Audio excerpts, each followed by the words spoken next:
A lot of them are a single individual. There is an example that we're going to have where there are two. Dude, you gotta talk slower. I started that way when I was like, we're going to talk about a cult. Yeah, you're at like triple speed. You're normal. I don't know what this did to you, but it did something. It's extra ginseng. No. All right, I'll slow down. I'm sorry. It's okay. You're just like, cults!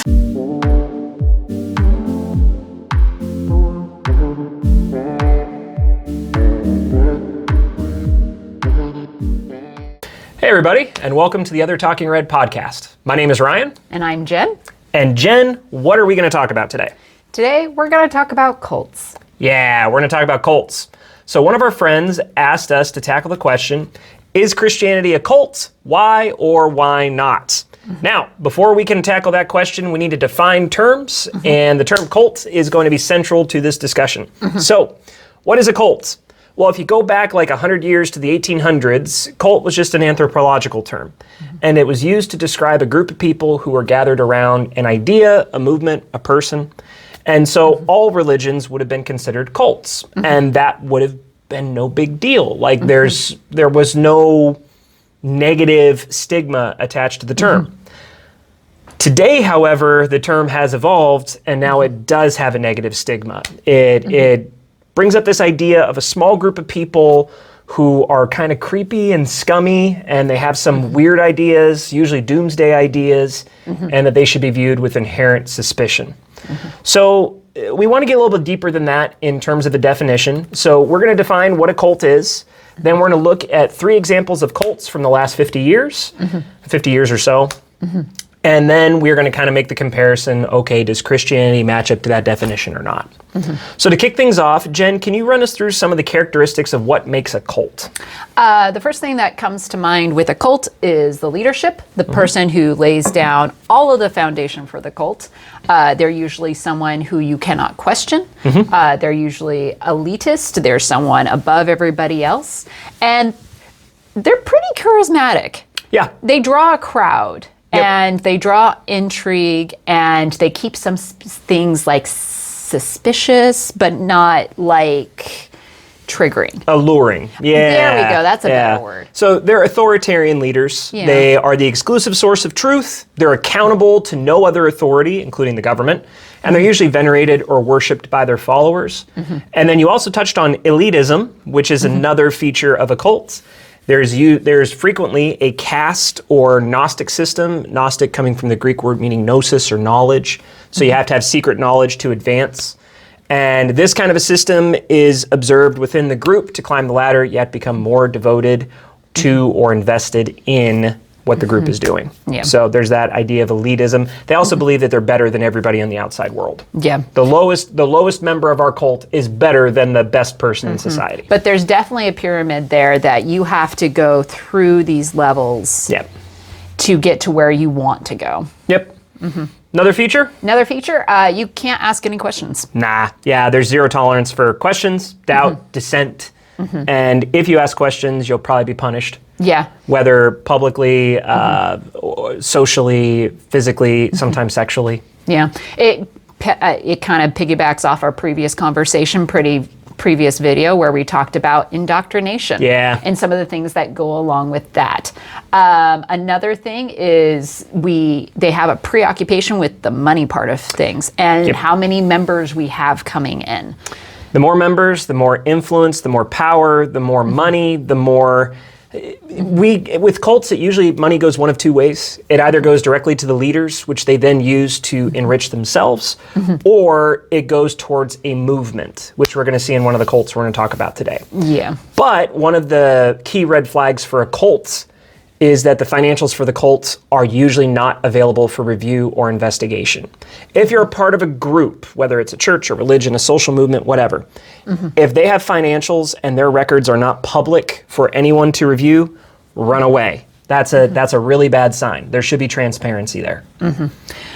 There's a mentality of us against them with the rest of the world. Yep. Whether that's people that have already signified this is the split, they've treated us badly. There's also that aspect when people leave the cult to be villainized as they leave because they didn't do something, they weren't devoted enough, or they were actually against us to begin with. Yeah. So cults are frequently isolationist. They require their followers to cast off loved ones, personal goals, favorite activities.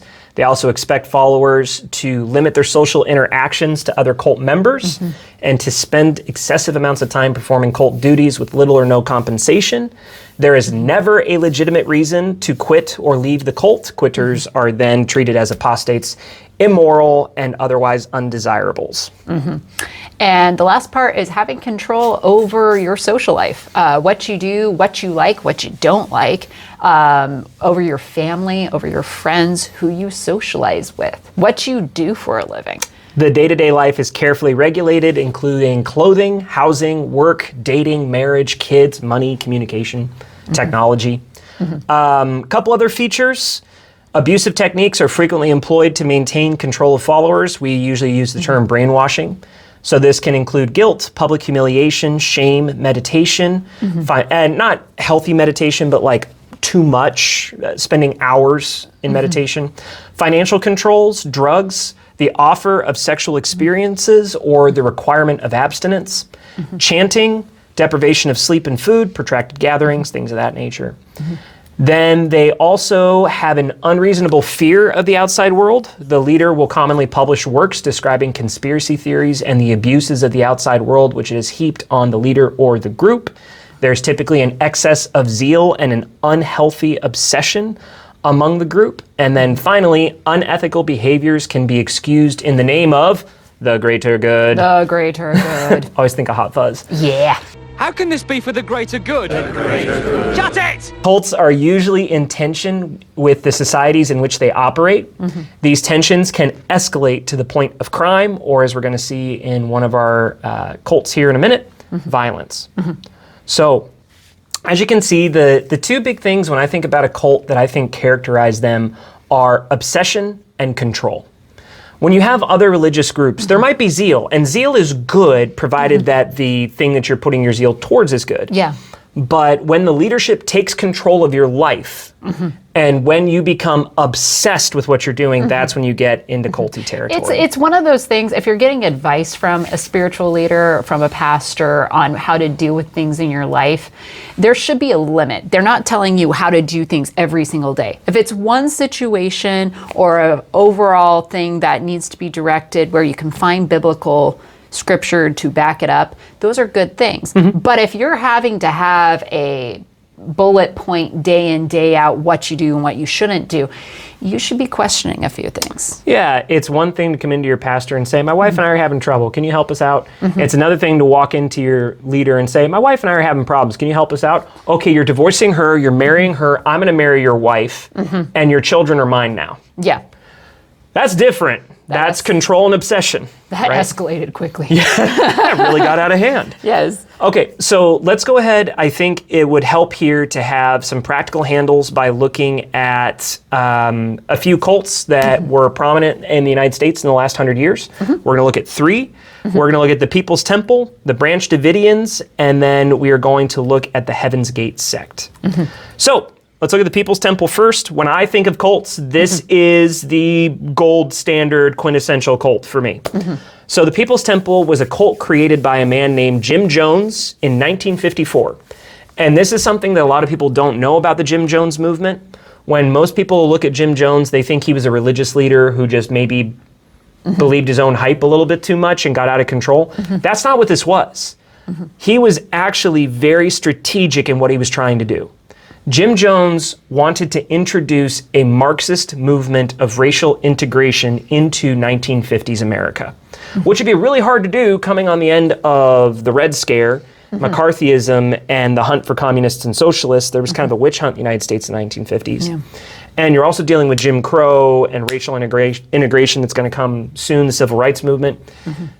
He wants to introduce a specifically Marxist movement for racial integration in the United States. And he said, what's the best way I can do that?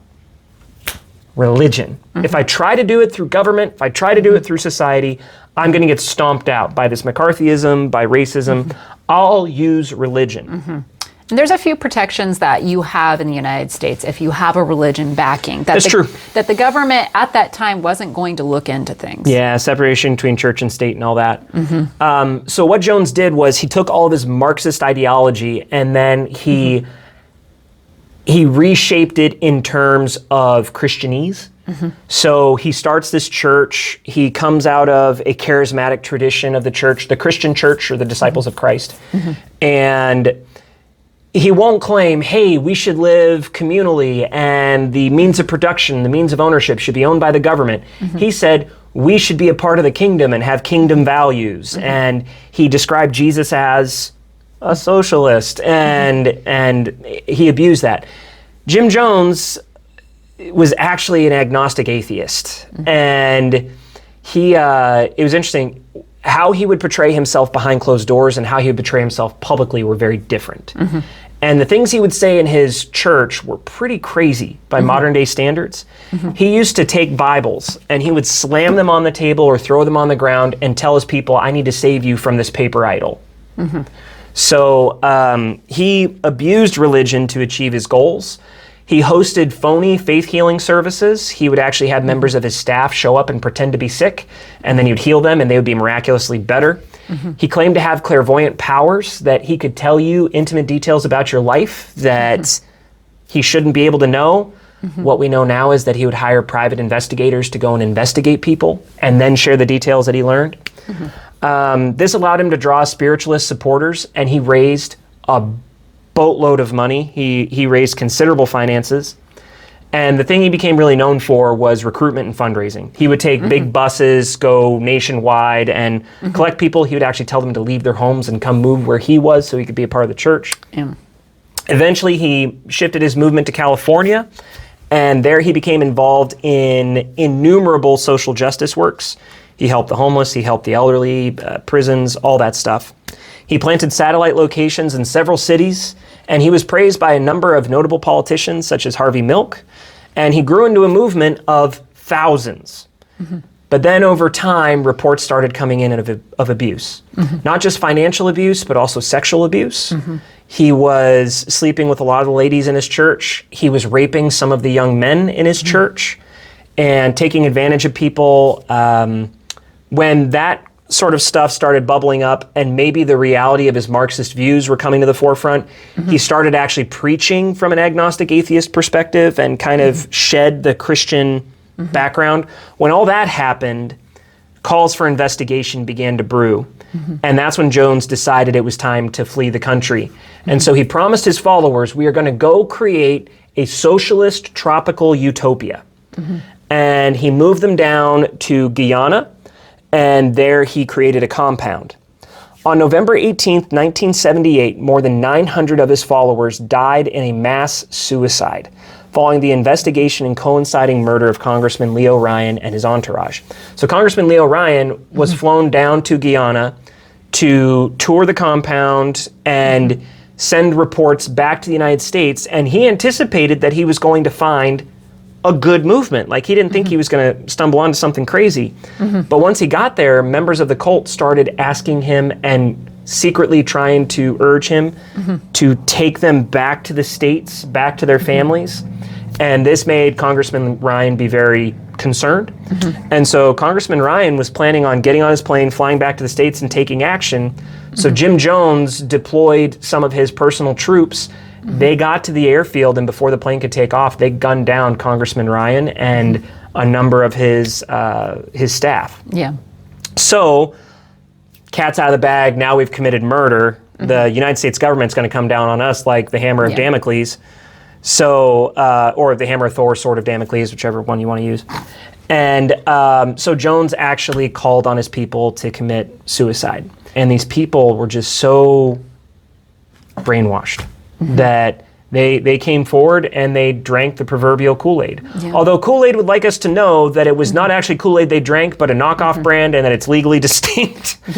But yeah, they drank Kool-Aid laced with cyanide, and 900 people died. Jim Jones was found, he had died from a gunshot wound.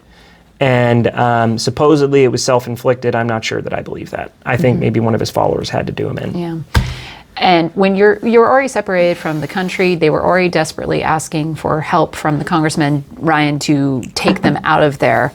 At that point, you feel like there's no one else who can help you. Well, and there is no life to go back to. You're too committed. You've given up everything. Yeah.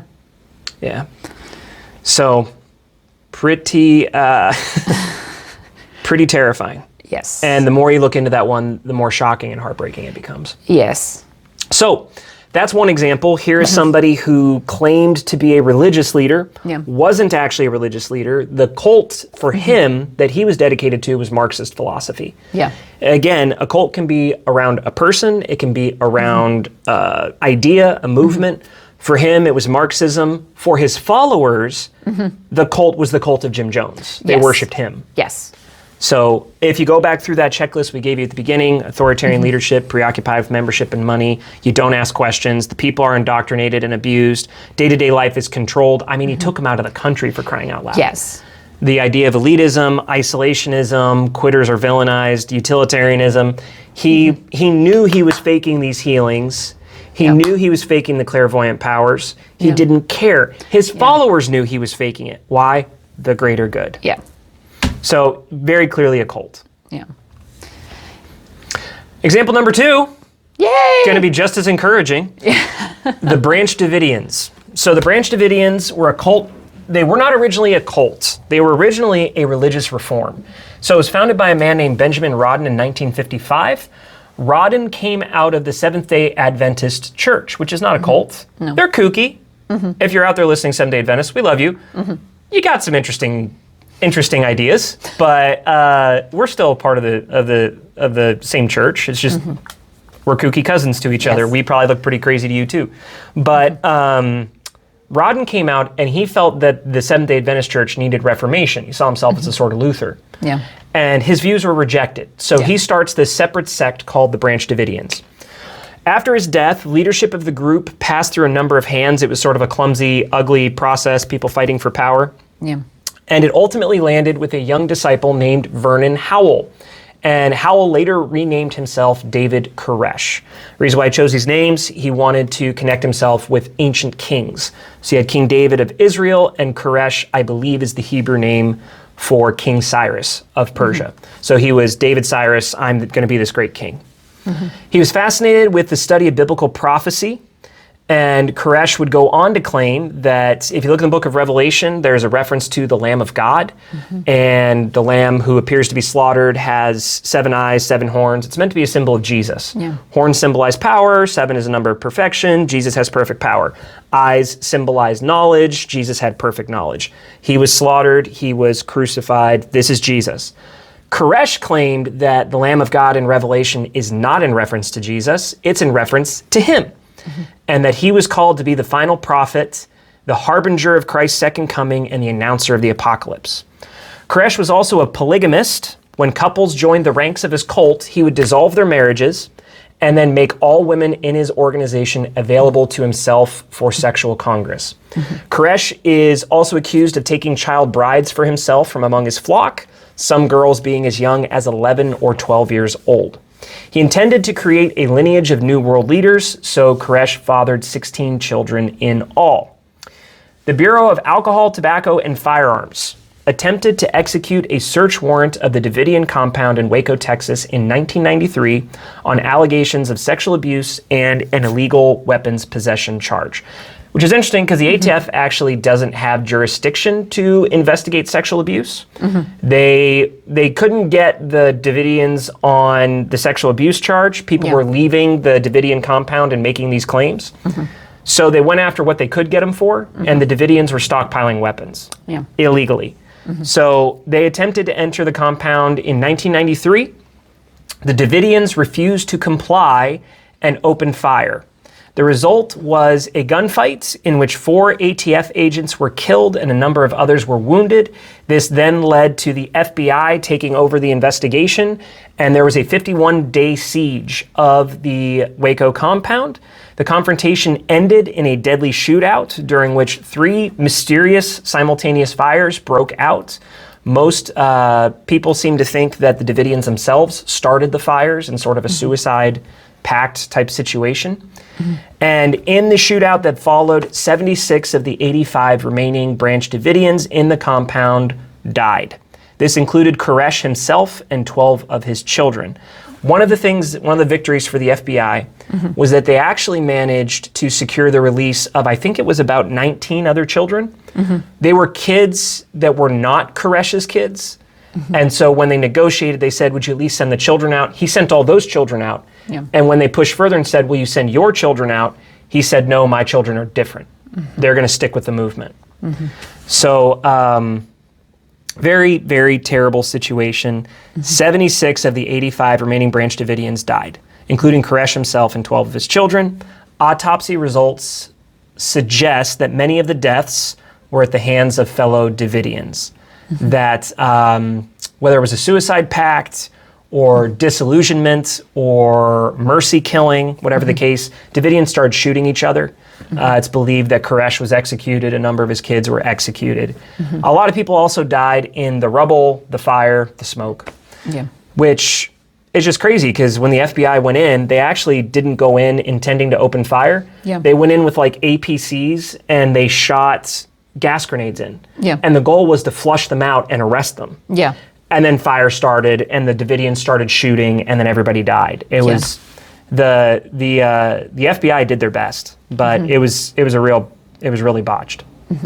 So 12 surviving Branch Davidians were then arrested. Some were on site, some were off site, and they were indicted on a number of charges.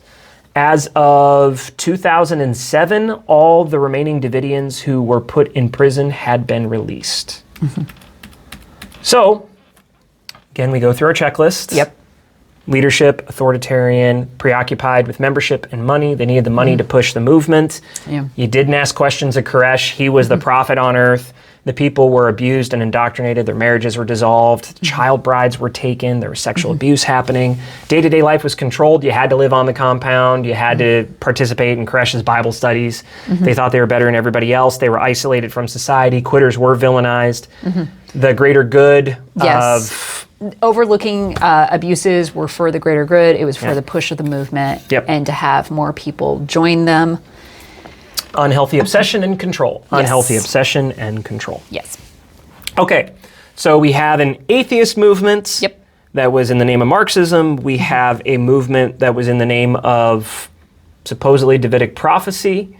Now we're going to go to one that is, so we had atheist, theological. Now let's go to the next logical one, which is space aliens. Yes, because that's logical. So the Heaven's Gate sect. The Heaven's Gate sect was founded by Bonnie Nettles and Marshall Applewhite in 1997. The Heaven's Gate sect combined Christian millennialism, which is the idea of Christ's return, with New Age teachings and a belief in space aliens. Nettles and Applewhite claimed they were representatives for extraterrestrial beings from the next level, and that they had come to help fellow humans reach the next stage of evolution. Both Nettles and Applewhite claimed that they had already ascended and were superior to humans. They also claimed to be the two prophesied witnesses of Revelation and the incarnational representatives for Jesus and God the Father.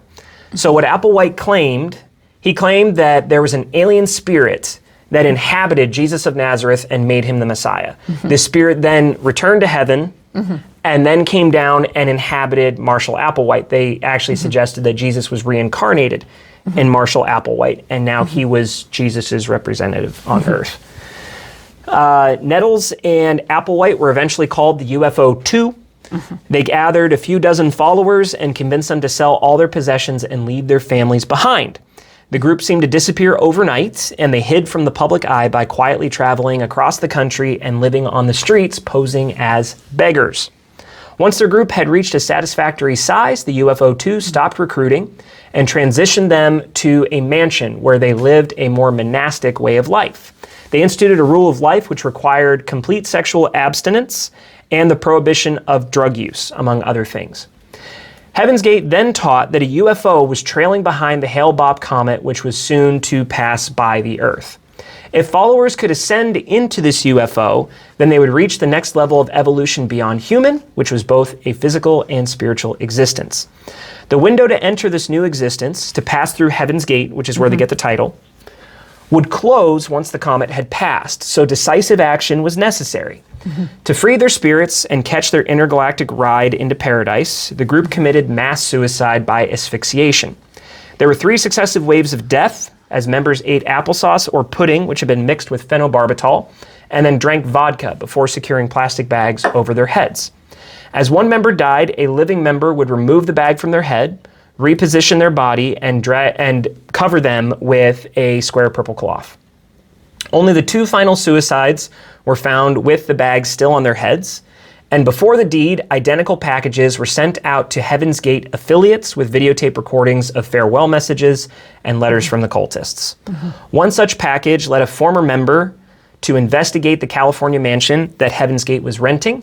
There, dressed in matching black t-shirts, sweatpants, Nikes, because Marshall Applewhite loved Nikes, and they got a good deal on the shoes apparently, and armbands that read Heaven's Gate Away Team, which was meant to be a veiled reference to Star Trek, one of many veiled references to Star Trek in their group.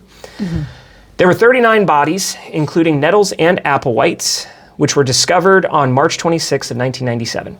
Each member had $5.75 in their pocket, which was the cult's standard amount for members leaving home to go to their jobs. Since $5 could cover a vagrancy charge and 75 cents could be used to make a phone call. This was the cult's cute way of telling us that they had left home permanently. Very frightening, very not chipper conversations to have, not things that you want to think about at 1 a.m.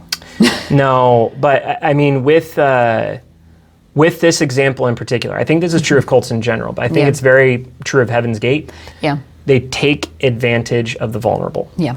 A lot of the people who joined Heaven's Gate were former hippies and people who were looking for some otherworldly New Age experience. Yeah.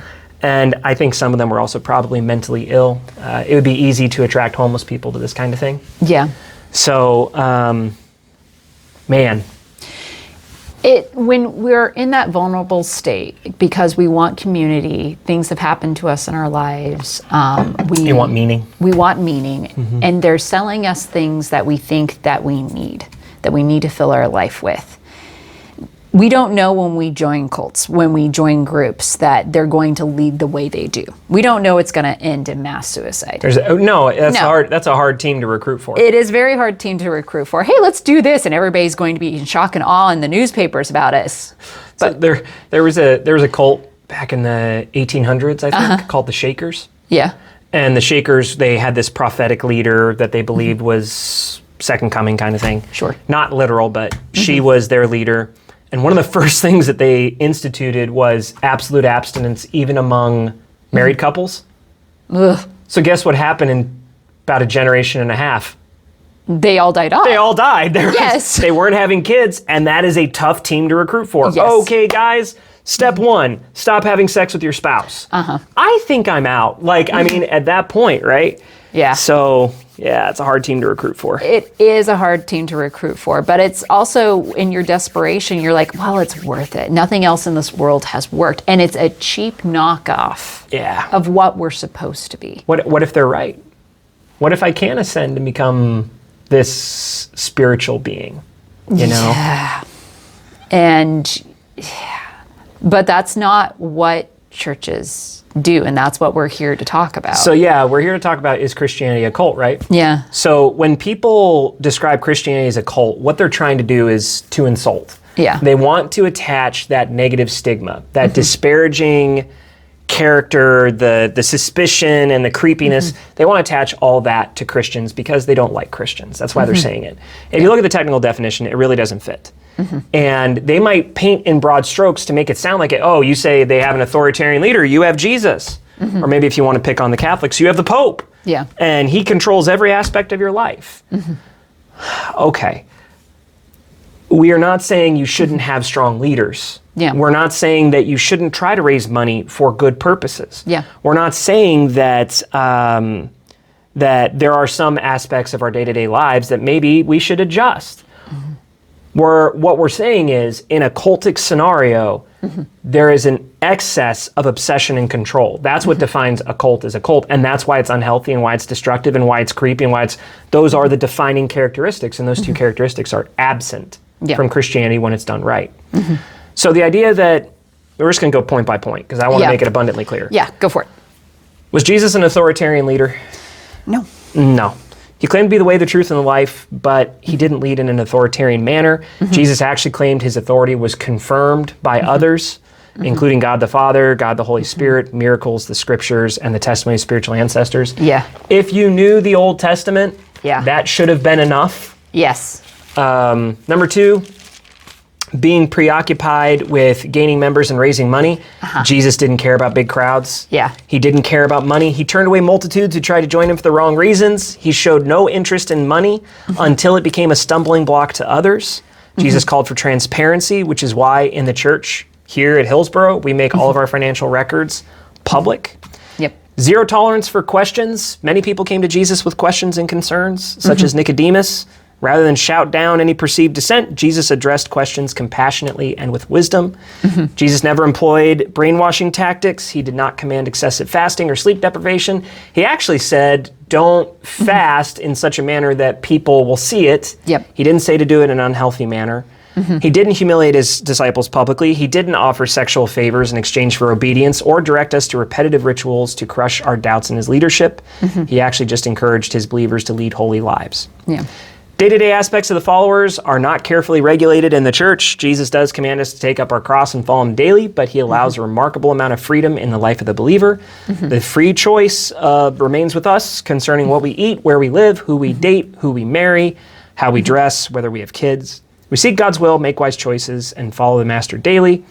Instead of elitism, Jesus taught his followers to be servants and not to lord their positions over one another. Instead of isolationism, Jesus said that we should go into all the world and preach the good news of the gospel. He rubbed elbows with everybody, so should we. Instead of villainizing a fallen brother or sister, someone who leaves the faith, we actually mourn when they leave. We remember that Jesus describes God in the parable of the prodigal son as a father who, I almost said parable of the Good Samaritan, that's another one. Yeah. Parable of the prodigal son as a father who eagerly awaits the return of his wayward child. It can be a challenge when the fall is painful, but even then we don't condemn someone because they leave the faith. We might condemn their sin. Yeah. Unethical behaviors are never excused in the name of the greater good. Jesus didn't operate according to utilitarianism. He actually operated according to virtue theory. He called on us to respond even to evil with good. The unreasonable fear of the outside world is foreign to the Christian. Jesus tells us that the world will hate us because of him, but he also tells us not to be afraid of the world because he's overcome it already. And in terms of excessive zeal and unhealthy obsession, the most zealous and obsessed in Jesus' day were condemned by him, the Pharisees, teachers of the law, for focusing on the wrong things. It was this group that Jesus directed his famous 7 woes against. So, in all these examples and all the things that define a cult and the things that we can see in the Branch Davidians and the People's Temple and any other number of cults we could have looked at today, we see these things pop up. We don't see them in the church when the church is doing what Jesus said to do. Yep. There are churches who claim to be churches and do things that Jesus said not to do. Yes. In those situations, it is not that they fail to meet the definition of a cult. They do meet the definition of a cult. It's that they fail to meet the definition of what it means to be Christian. Yeah. It's not that Christianity is a cult, it's that these cultists are pretending to be Christian. Yes. And that's a very different thing. And unfortunately, we do get a little preoccupied with the tit for tat sort of things that other churches do, and we throw out that cult word to try to define them. To insult them. To insult them. Which is not something Christians should be doing. Yes. I pulled up Mark chapter 9, verse 39, when people were coming to Jesus and saying, hey, these guys are driving out demons in your name. Yeah. Because we do get obsessed with that idea of, look at what they're doing, look at how they're doing things. We don't quite understand that just because culturally they're doing something different doesn't mean they're not part of our church, that they're not doing God's will. So we want to make sure that when we talk about cults, we're looking at the aspects that are, as you said, the non-Christian parts of things. If they line up with all the virtues and they're not in this checkoff list, we shouldn't be vilifying them. No. Yeah, so there's 2 sides to this, right? And they both come down to the same thing. It's two sides of the same quarter, but it's the same quarter, Yes. right? Just be accurate in definitions. That's all we're Yes. saying. Don't call cultists Christians, because they're not. Don't No. call Christians cultists, because they're not. Right? But we do that. Why? Probably because of that. I want you to take the stigma because I don't like you. Yes. Yeah. And that's very damaging. It is. But when you are accurately describing something as a cult, it's also a warning. Yeah. Because when you have a loved one who gets involved in a group like that, it is concerning. And you need to call a zebra.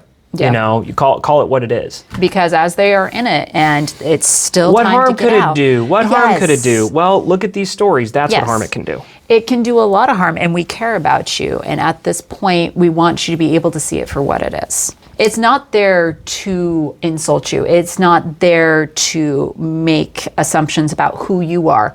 It's a care of, we want you to come back to the real world. We want you to be safe. We want you Yeah. to lead a healthy, real life. I was sharing this topic with a Sunday school class, and I asked them, what would you do for a family member or friend who found themselves stuck in a cult? And one of my class members said it very wisely. I would want to make sure that they know there's an alternative. By showing them that there's a viable alternative, a viable way to do life. One of the reasons why the Jim Jones people committed suicide is they saw no other way. Yeah. If they had seen another way, might have been a very different story of 800 people walking off the compound and going to the American embassy instead of committing suicide. But they need to know that what their leader is saying is false, that there is other source of authority, there is a life that they can have freedom in, there is a family that they can come home to. Probably the most important thing we can do as a church is to be a safe home for cultists to run to. Yeah. To get out of terrible situations and show them how Jesus is so different Yes. and how he's worth following and can give you all those things that you're looking for that led you to the cult, but they'll be the real deal, not the knockoff. The difference between a cult and anything else is obsessive control. Yeah. And just be accurate when you use definitions. Christians aren't cultists, cultists aren't Christians. I mean, Yeah. that's and I think you could say the same thing about Muslims aren't cultists, cultists aren't Muslims. Yeah. Like a lot of the major religions, you could say Hindus aren't Yeah. cultists, cultists aren't Hindus. Yeah, I agree. And with there's you. extremism in their branches too. I mean, the Muslim is going to look at the terrorist and say, cultist. Yes. And they're not really a Muslim. No. Yeah. So it's Just be accurate. just be accurate. Just be accurate, and that's what's going to come back to for me. And if you do have someone in your life who's involved in a cult, just remember to provide them with an alternative. Yeah. Remind them that what the cult is saying is not true, Yeah. because here is the truth, here's the reality. Yeah. So Psychologists can tell you for days on end how, when trying to bring someone out of a cult, how broken they will be afterwards. It is Right. shattering Right. their reality. right. So you got to be really careful with that. Yep. You want them to come out of it. You love them dearly. They're probably going to need some counseling. They're going to need some counseling. Yeah. Well, wrapping it up there, I have a feeling future episodes, a lot of them are going to end with, they're probably going to need some counseling. Yeah. So bringing it together at the end. No, but we do want to thank you for catching this episode of the Other Talking Red podcast with us. If you have any questions you'd like us to consider, please put them in the comment section below this video or send them to the email that I'm flashing on the screen right now. So for me and Jen here, we'll see you next time, and thanks for checking us out. Bye.